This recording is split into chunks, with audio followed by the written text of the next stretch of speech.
সবাই কেমন আছেন? আপনারা যারা অনেকেই বলেন না যে ভাই পাখিটা আমার কালকে সুস্থ ছিল আজকে অসুস্থ হয়ে গেছে। আসলে টিয়া পাখি একদিনও অসুস্থ হয় না।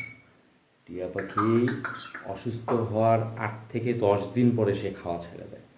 আপনারা বোঝেন সেই সময় যে যখন নাকি ও খাওয়া দাওয়া করতেছে না, একেবারে শরীর নিস্তেজ হয়ে গেছে, একবারে খাওয়া দাওয়া বন্ধ করে দেয়, তখন আপনাদের নজরে পড়ে যে পাখি অসুস্থ হয়ে গেছে। আর সেই ক্ষেত্রে আপনারা বলেন যে ভাই ভালো পাখিটা কালকেই ভালো ছিল, আজকে অসুস্থ হয়ে গেছে।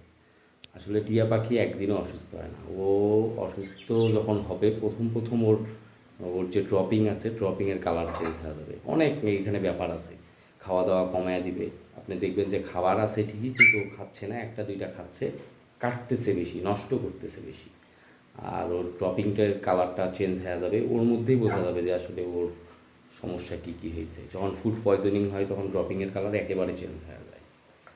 তারপরে যখন জ্বর আসে কিংবা ব্যথা পাইছে, কোথাও আঘাত পাইছে, তখন দেখবেন যে আসলে একেবারে ড্রপিংয়ের কালার চেঞ্জ হয়ে যাবে।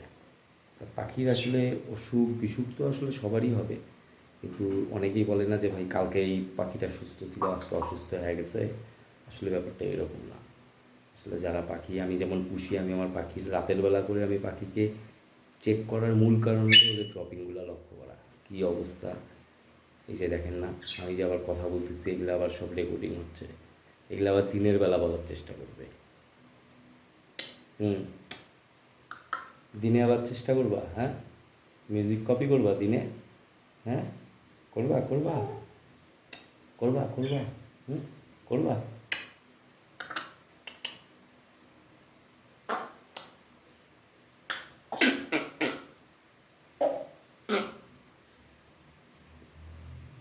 করো।